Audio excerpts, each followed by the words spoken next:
Chris Landry. I hope you're having a great day. Welcome into the game in T-Town. Hey, Ryan, how you doing, man? I'm good, man. It's like we're following Tua's life, man. Everywhere he goes.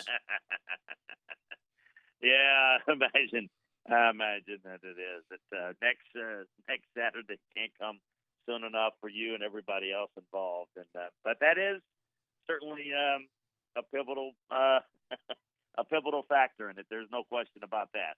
But it's gamesmanship, right? I mean, it's just gamesmanship. You're not going to tell another team in the NFL. I know they have to, but in the college side of things, you can leave stuff out there and send messages because you want LSU to at least think about Mac Jones, right?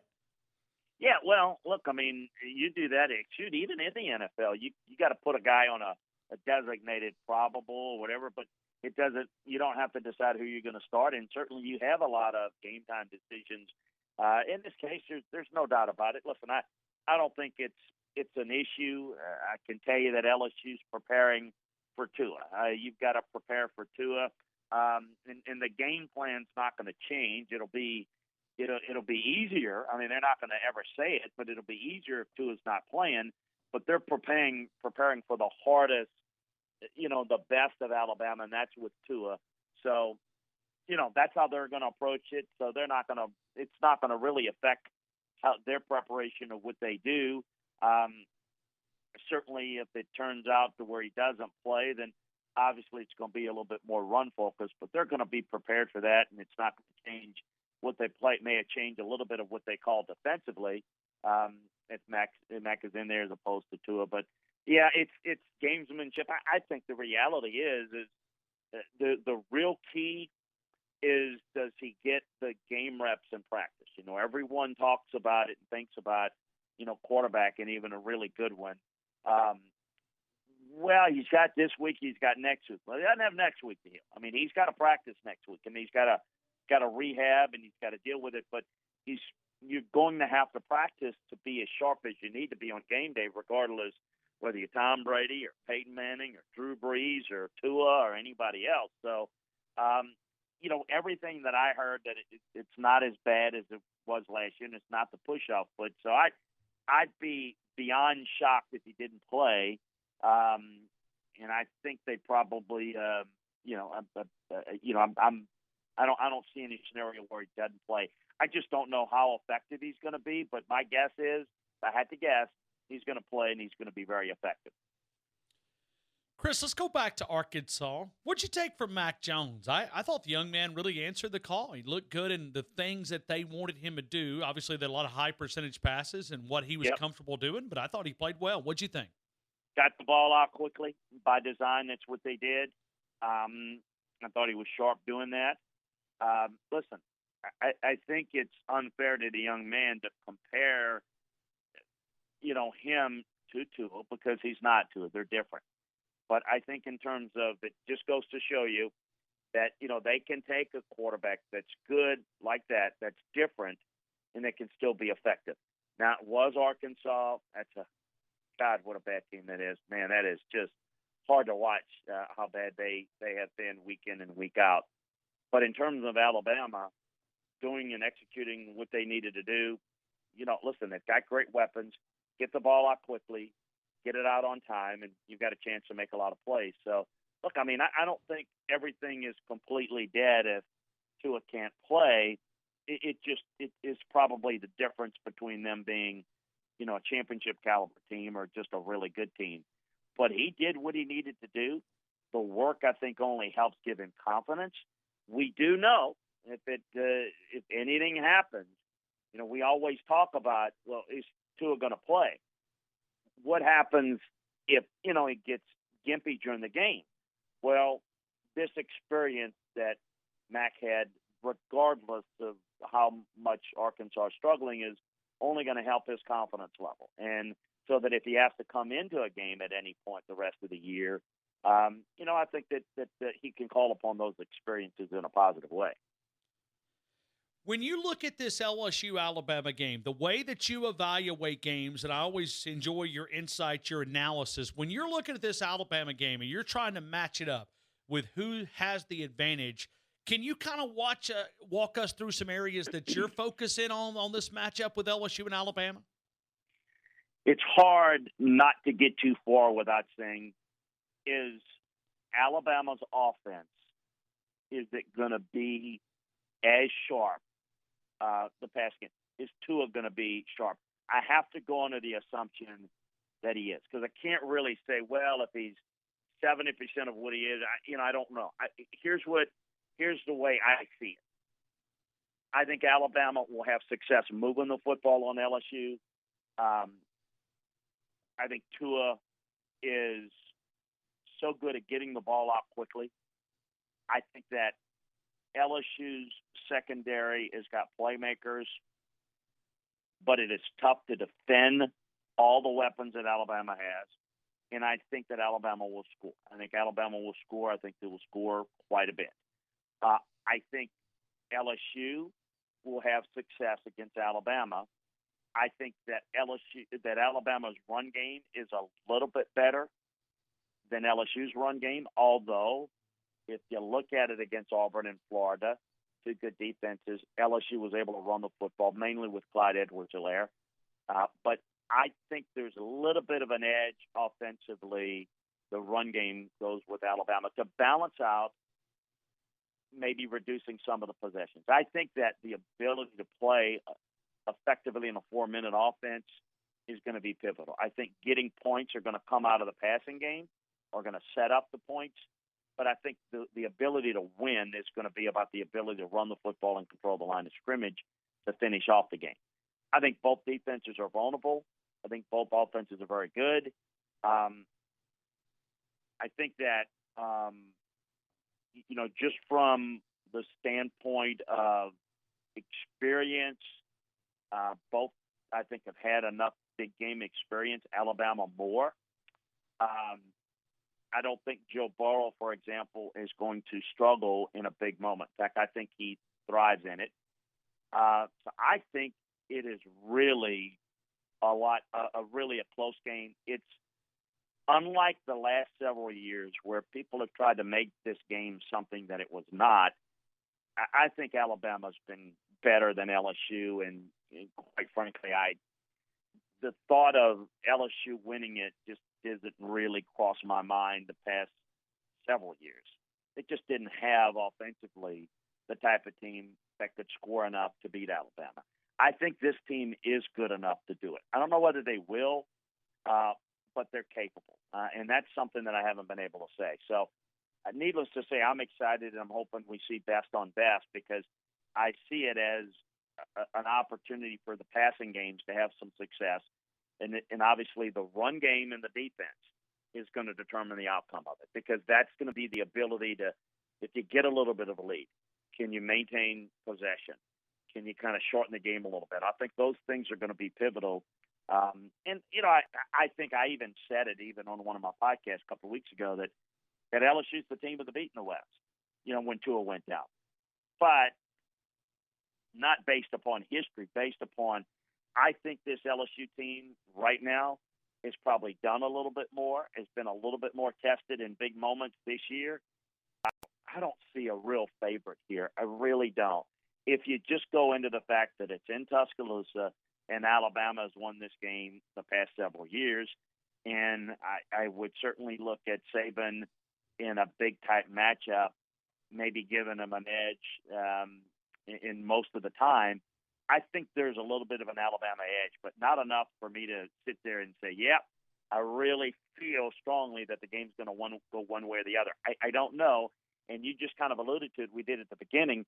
It's not like we're going to know next Tuesday. Okay, yeah, Tua's, he's the 90. I mean, we're not going to know that until he plays. I think I'm going to have a pretty good feel in the first quarter how this game's going to go, but I don't know how the first quarter is going to go. Does that make any sense? Sure, I think it's really close. Sure. I think it's really close. So that's the thing for me is this game is really tough to call just from an objective standpoint. As opposed to the last few years, I could pretty much see how that game was going to unfold. And unless, here's the variable. Alabama they don't make dumb mistakes. They're not perfect, but you got to beat Alabama. And if you can beat them, great. But you got to beat them. They don't normally beat themselves. So, it's whether LSU can go on the road and get it done. I think they can, but I don't know. I don't know that they will or won't. I think it's that close. All right. What makes Nick Saban? Because as I look at Nick Saban, when you give him extra time, he generally beats you. Yep. What makes him so good in those situations where you give him extra time? Well, I think first of all, I think he's well organized with his staff. So the extra time gives you two things.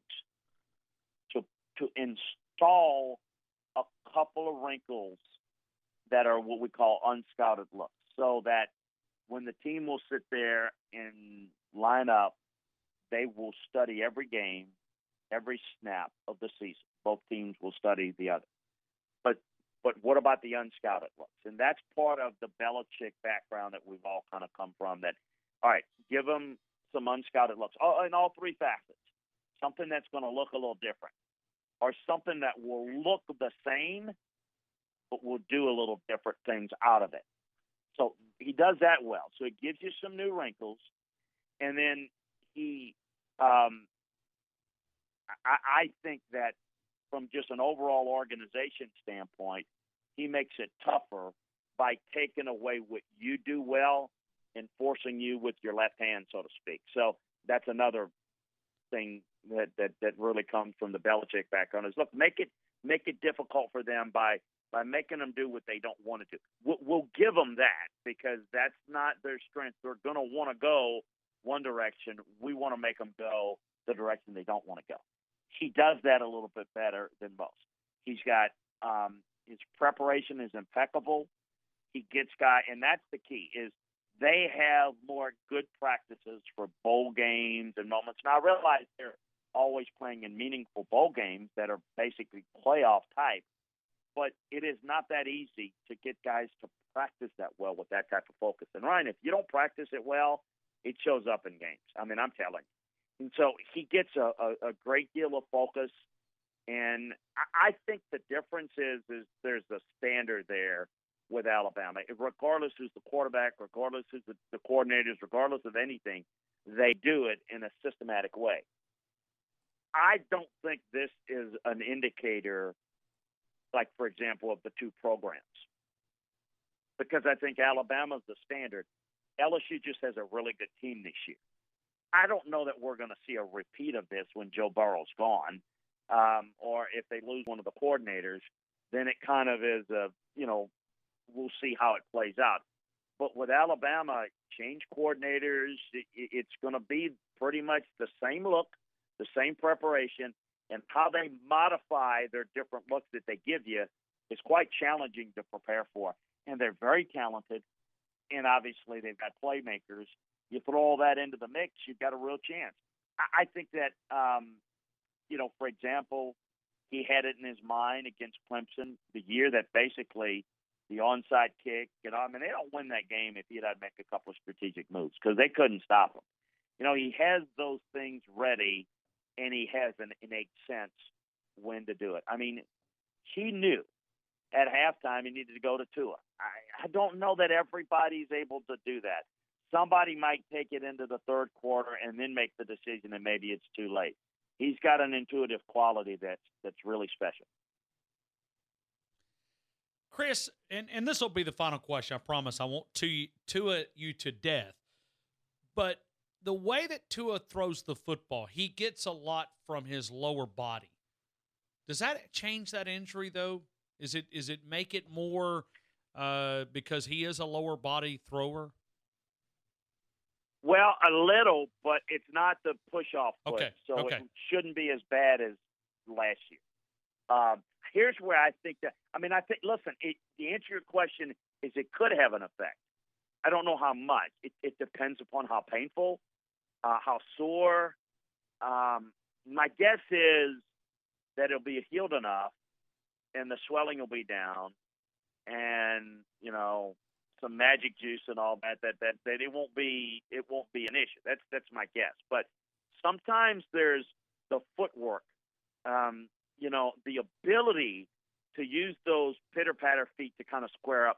Sometimes they don't react as quickly. and that could be an issue.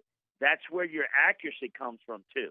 And so that timing and that accuracy, could it be affected? It absolutely could. I don't know, and that's part of the reason why I don't know, and I'm going to have a feel in the first quarter how it's going to be. And then, unless he gets hit or gets, stepped on or something, it could have an effect. So it definitely could.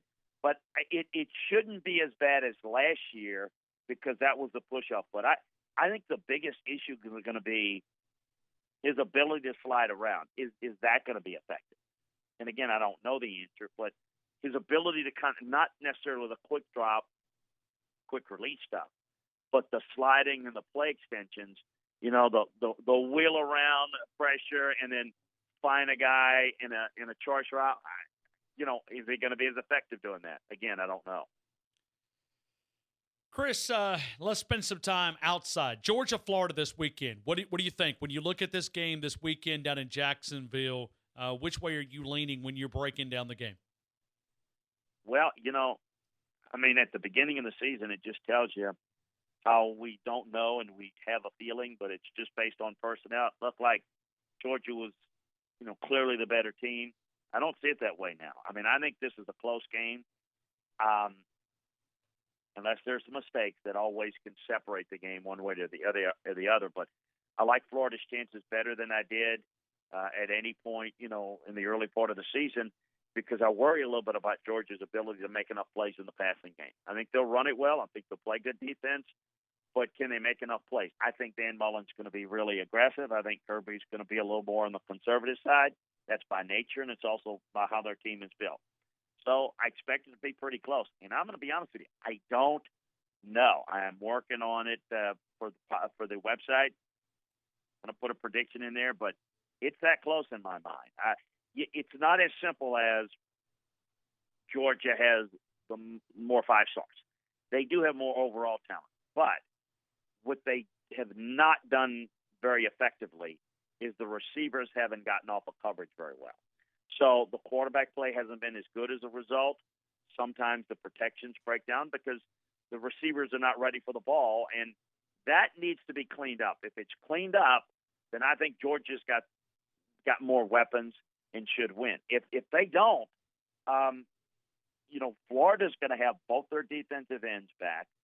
They're going to be in better position to play defensively than they did against LSU. And I think Dan's going to be creative with his offense, and I think it ought to be a good one. I'm probably as excited about this as I am about Alabama, LSU. I think this game it's for the East because I don't think the winner of this game is going to win the East, and the winner is going to be still in the quote-unquote national playoff hunt. Whether they're going to be good enough to do it or not, we'll see, but they're in the hunt. The loser's out. This has a great feel to it. I can't wait. When you look at Oklahoma's defeat, who do you think this helps out the most in the college football playoff picture?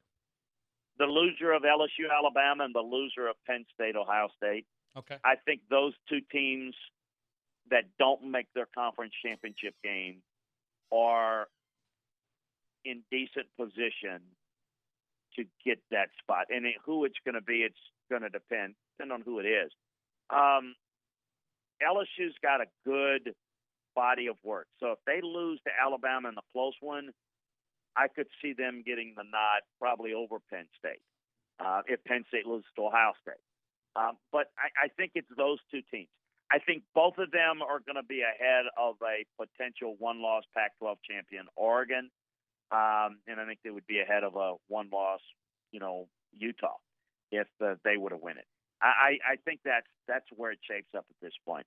But with that said, still a lot of football left, and we still could have some chaos that brings some of those teams back in the picture. But that right now, I think it looks good, particularly for the second place team in the SEC.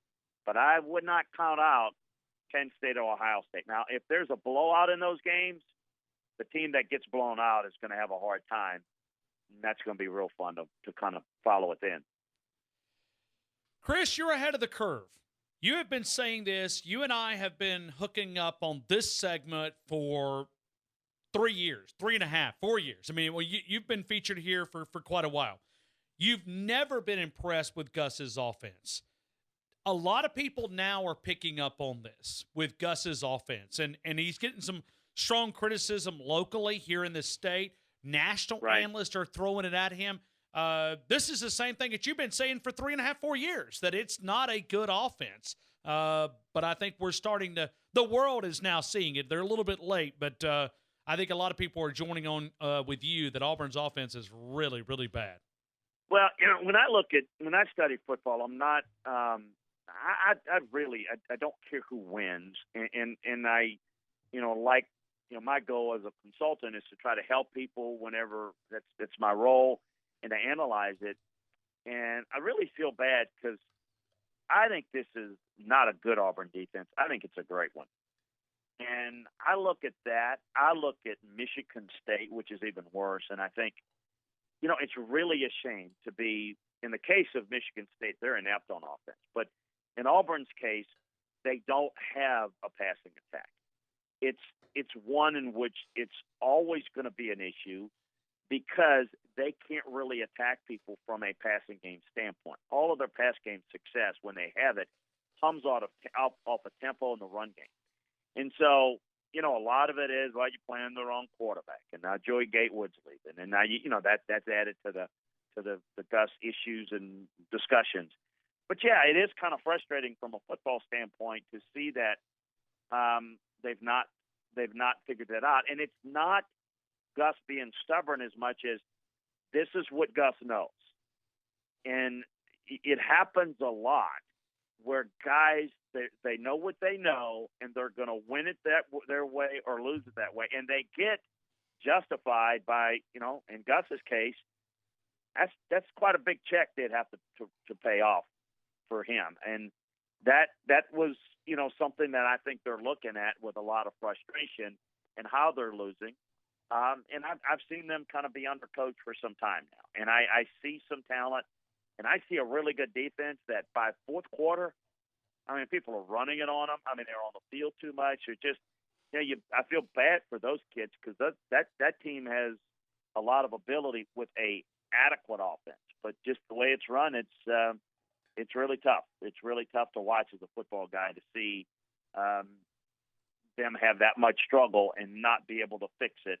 And, we know he's gone outside to try to – but he's always brought people in that think along the same lines that he does. And, I think that's Gus in his essence is an offensive coordinator running that offense. And I would say let's take a guy like Ed O. I got to give Ed a lot of credit. Ed's not the brightest football mind ever, but the guy's taking a step back. I'm going to be the head coach, and I'm going to delegate, and I'm going to say, look, we need this fixed. I'm going to be the CEO and let you do it. And Gus, the problem is Gus doesn't see that he's the problem. And when that's the issue, you're never going to fix it unless he's removed from that. And I hate saying it, but, that's kind of how I've seen it for some time. And, yeah, it's starting to come. Look, I got to tell you, it's not so much that. I'm a little bit critical differently with a guy like Lincoln Riley. And everybody, you just oohs and ahs over Lincoln. I love Lincoln. I've known him since he was an offense coordinator at East Carolina. But Lincoln has to learn how to be a head coach and not an offensive coordinator. He doesn't run the football with his backs. He doesn't have a 4-minute offense. He doesn't recruit. That's Oklahoma, for God's sakes. They can recruit like Alabama and Texas and Clemson, and they don't have talent on defense, and it's like they play like they're in the old WAC. And to me, that's just negligent. You've got to be more than a coordinator. You've got to learn how to be a head coach. And some of these guys get so enamored with being called a genius, an offensive genius, or what have you, that they cease being great head coaches. I think that's happened to some of these guys, and I think it affects the bottom line in the end of the day. Let's talk about LandryFootball.com, an awesome website, an awesome podcast. I've got to make a request. At some point, you're going to have to take one podcast, whether it's the SEC football show that you do, the Landry Football Podcast, but you got to find a way to just devote a lot of time, because I know that we can only get in this thing and you spend 20 minutes with us, and we greatly appreciate every single minute that you give us, but you're going to have to dive a little deeper into this matchup because the world, we cannot wait until not this Saturday, but next Saturday to wait. I hope you'll spend some time, and I know you got a lot of things on your plate, but hopefully you'll be able to deliver a great Alabama LSU podcast and try to give us some inside advantage of what this may look like. Yeah, in fact, I just made a note to do that. In addition, we always break down all the games, and we certainly do all the film room breakdowns. That's going to be the most in-depth. But, yeah, I'll do that to make sure that we do it. And we'll have time to do it and spend the time next week to get it in. Look, it's a great setup, and obviously with both teams having extra preparation and healing time, it's going to be a lot of fun. But, look, that's what we do at LandryFootball.com. We break down the game from inside the film room. We've given you a coaching and scouting perspective of college game, the pro game, evaluating players, teams, coaches, schemes. That's what we do for you. All the inside information of what's going on around the pro and college game as well, recruiting, the draft, you name it. So we've got a discount during the football season. Listen, it's 50% off. It's $49.99 for an entire year. So in that calendar year, and it gives you football season, recruiting season, draft season, all the way through next year at this time. If you want to try it out for a month, 3 months, you can do that as well. So check us out at LandryFootball.com. If you like football, you'll love LandryFootball.com. Now, what are you going to do this open date weekend? Oh, my wife. You're going to watch some? No. My wife's got a list of things a mile long. She knows when the bye week is happening. She handed it to me on Sunday. She said, well, we're going to have to do this and this and this and this. And, I'm trying to tell her that I need to scout Florida and Georgia. I mean, I got to be able to. That's right. Yeah, but that she's not buying. She's not buying. Not buying it. Well, good luck with that. Thank you, Chris. Have an awesome weekend, man. You do the same. Take care.